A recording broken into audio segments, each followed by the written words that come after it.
वांद्रे पूर्व विधानसभा क्षेत्रामध्ये वॉर्ड क्रमांक 94च्या निवडणूक कार्यालयाच्या उद्घाटनाला मी आमचे माननीय राज्यमंत्री कदम साहेब, भाजप, शिवसेना, RPI महायुतीचे सर्व पदाधिकारी आज सरमळकर ताई यांच्या कार्यालयाचं उद्घाटन करायला आलेलो आहोत आणि ज्या पद्धतीचा उत्साह आणि जनतेचा प्रतिसाद दिसतोय तर मी नक्की सांगेन की मातोश्रीच्या अंगणामध्ये सुद्धा खरी शिवसेना आणि धनुष्यबाण चिन्ह हे प्रचंड मताधिक्याने निवडून येईल।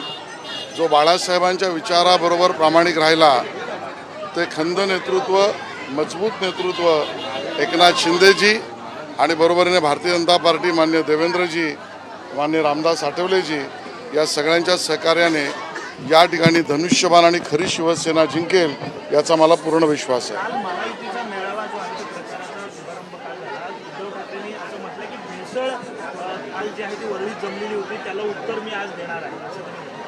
मला वाटतं त्यांनी काल नाश्ता केला नसेल, त्यामुळे त्यांना मिसळ आणि मिसळ आठवले असेल। पण आमचा प्रश्न आहे, उद्धवजी तुमची वैचारिक भेसळ झाली त्याचं काय? हा वैचारिक प्रदूषणता झाली त्याचं काय? वैचारिक सरमिसळ तुमची झाली त्याचं काय? तुम्ही बाळासाहेबांचे विचार सोडून मामू आणि लांगुल चालण्याच्या मागे लागलात।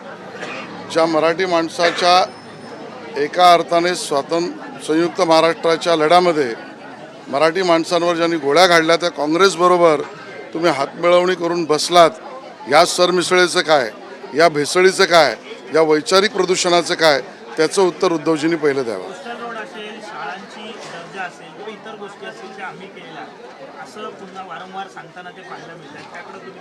काल म्हणून देवेंद्रजीने, एकनाथ शिंदेजी म्हणाले, श्रेय पळवणारी टोळी आता कार्यरत झालेली आहे।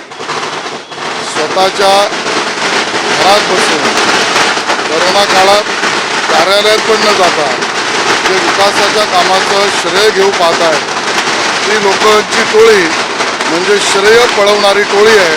या श्रेय पळवणाऱ्या टोळीपासून मुंबईकर सावधान आहेत। काल असद ओवेसी आले होते मुंबईला, ओवेसी मुंबईत आले होते आणि त्यांनी म्हटलं आहे की अमेरिकेचे राष्ट्राध्यक्ष डोनाल्ड ट्रम्प हे व्हेनेझुएलाच्या पंतप्रधानांना पळवून देऊ शकतात, तर मुंबईचे मास्टर माइंड पाकिस्तानातून मोदी का आणू शकत नाही? मुंबई हल्ल्याचे किंवा भारतात जे दहशतवादी हल्ले होतात त्याचे मास्टर माइंड मोदी भारतात का पकडून आणू शकत? त्यांचा अभ्यास कच्चा असेल।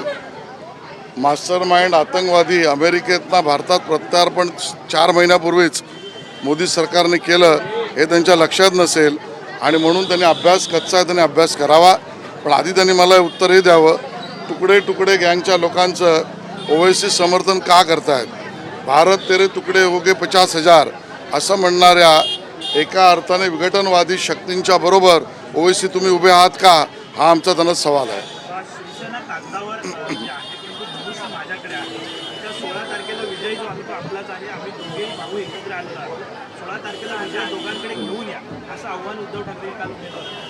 मला वाटतं आपल्या पक्षातील कार्यकर्त्यांना, उरलेल्या कार्यकर्त्यांना उत्साह देण्याचा त्यांचा प्रयत्न आहे।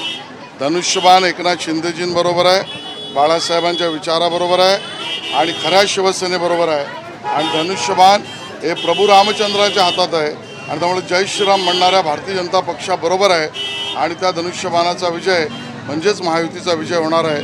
आणि ही पायाखालची वाळू घसरत चालल्यामुळे आधार घेऊन उभं राहण्याचा प्रयत्न उद्धवजी करतायत असं माझं मत आहे।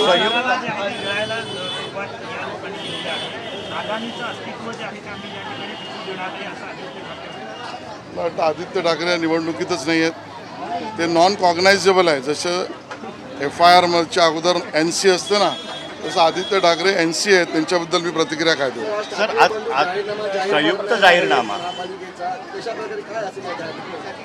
जाहीरनामा वगैरे त्यांना जे करायचं ते करू द्या।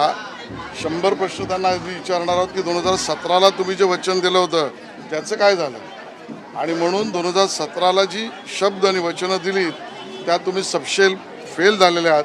आणि कालही मी म्हटलं, आज पुन्हा म्हणतो की त्या 700 फुटाच्या बद्दलचं दिलेलं आश्वासन म्हणजे ज्याच्यावर प्रॉपर्टी टॅक्स लागणार नाही हे लबाडा घरचं जेवण आहे, किंबहुना ती मागणीच भारतीय जनता पक्षाची। काल मी व्हिडिओसुद्धा सभागृहात मागणी जो केलेला माझ्या भाषणाचा हा टाकलेला आहे। 500 फुटाचा ज्या वेळेला प्रॉपर्टी टॅक्स फ्रीचा निर्णय झाला त्याच वेळेला भारतीय जनता पक्षाने महापालिकेत मागणी केली की 700 750 करा. त्याला उद्धवजींनी विरोध केला होता आणि आज 700ची गोष्ट करतायत. याचा अर्थ लबाडा घरचं जेवण आहे. 12 तारखेला महायुतीची महासभा जी आहे ती शिवाजी पार्कमध्ये होणार आहे, अशी माहिती दिलेली आहे. त्यावर मी आज भाष्य करणार नाही, आमचे नेते बोलतील. भारतीय जनता पार्टी ही सत्ता पिपासू आहे आणि 4 मुस्लिम उमेदवारांना उमेदवारी दिल्याचा आमदार संतोष सांबरे आहेत त्यांनी आरोप केलेला आहे. कुठेतरी त्यांनी मुस्लिम उमेदवार दिले तर ते धर्मनिरपेक्ष आणि तुम्ही 4 मुस्लिम उमेदवार दिले तर बघा, यांची सगळ्यांची मनस्थिती बिघडलेली आहे.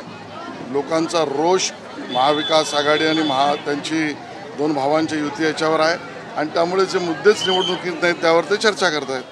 आत्ता संजय राऊत यांनी एक आरोप केला आहे की त्यांच्या सभेसाठी शिवाजी पार्क मिळू नये म्हणून महायुती प्रयत्न करत आहे. रडीचा डाव आहे. यांच्याकडे ना लोक आहे, ना नेता आहे, ना मतं आहे, ना मतदार आहे आणि त्यामुळे कधी मतदार यंत्रावर, कधी मतदार यादीवर, कधी मैदानावर. अरे एवढे घाबरता कशाला संजय राऊत? तुम्ही म्हणता ना मर्दांचा पक्ष, तर या मर्दासारखे समोर. एवढंच मी त्यांना आवाहन करेन.